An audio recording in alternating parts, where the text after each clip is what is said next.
Hi ഉണ്ണിമയാക്കിലേക്ക് സ്വാഗതം. ഇന്ന് നമ്മൾ മാമ്പഴപ്പുളിശ്ശേരിയാണ് ഉണ്ടാകുന്നത്. അതും ഞാനല്ല ഉണ്ടാകുന്നത്, നമ്മുടെ സ്വന്തം പപ്പയാണ് ഉണ്ടാകുന്നത്. മാമ്പഴമൊക്കെ എവിടുന്നോ കൊണ്ടുവന്ന് പുള്ളിക്കാരതാ തൊലിയൊക്കെ കളഞ്ഞ് സെറ്റ് ആക്കുകയാണ്. നോക്കാം നമുക്ക്. നമ്മൾ മാമ്പഴപ്പുളിശ്ശേരിയാണ് ഉണ്ടായിരുന്നത്. നാളെ തൊലിയൊക്കെ കളഞ്ഞ് പപ്പ മാമ്പഴം വെച്ചു. തേങ്ങ ഞാനാണ് കേട്ടോ തിരിഞ്ഞ്. പിന്നെ പച്ചമുളക്, കറിവേപ്പില, കുരുമുളക്, അങ്ങനെ വറ്റൽമുളക്, കടുക്, ജീരകം. അപ്പോൾ ഇനി എന്തോ ഉണ്ട്.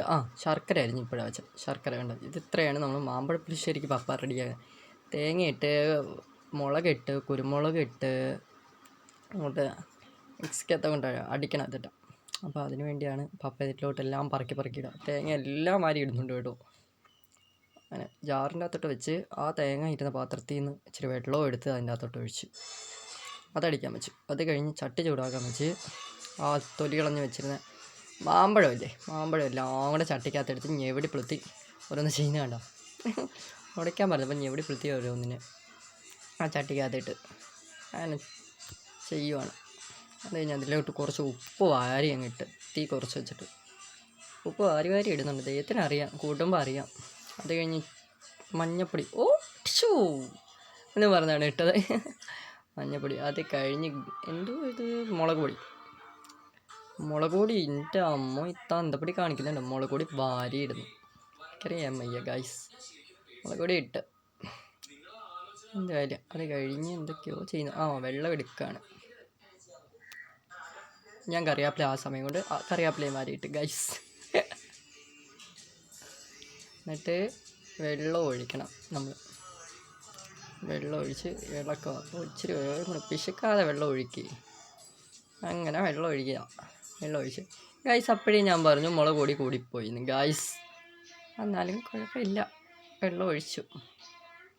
ഇളക്കമാണ്. പപ്പയുടെ കുക്കിങ്ങൊക്കെയാണ്. നോക്കാം.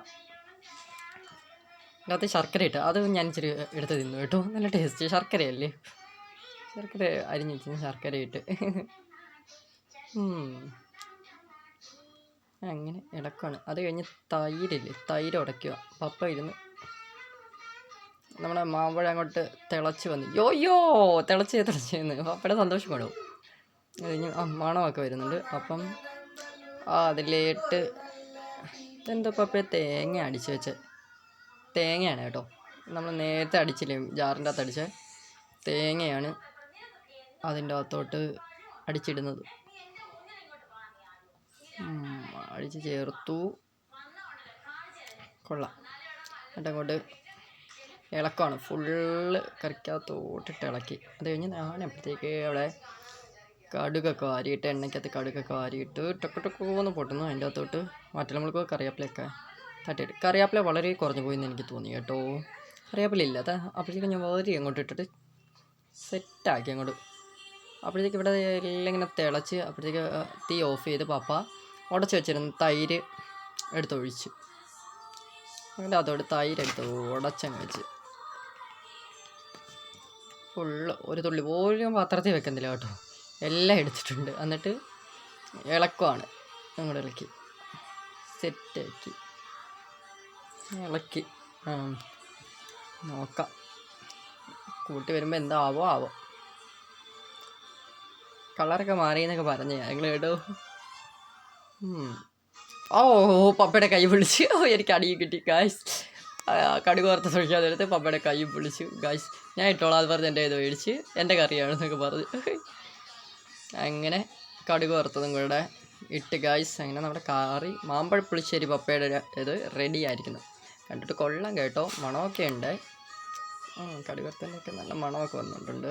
എന്നാലും റെഡിയായി. അങ്ങനെ പപ്പ സെറ്റ് ചെയ്ത് അടച്ചു വെച്ചു കറി. അപ്പോൾ ഗായ്സ് നമ്മൾ ജോലിഭാരമൊക്കെ തീർന്ന് എല്ലാം ഒതുക്കി വെക്കും എൻ്റെ പപ്പ. കറി റെഡി. മാമ്പഴപ്പുളിശ്ശേരി സെറ്റായി. ഇനി അങ്ങോട്ട് ചോറുണ്ണാൻ പോവുകയാണ്. മാമ്പഴപ്പുളിശ്ശേരിയൊക്കെ എടുത്ത് ചോറൊക്കെ എടുത്തങ്ങ് വെച്ച് മാമ്പഴപ്പുളിശ്ശേരിയായിട്ട് മാക്ക അടിക്കുന്നു ഗായ്സ്. സൂപ്പർ.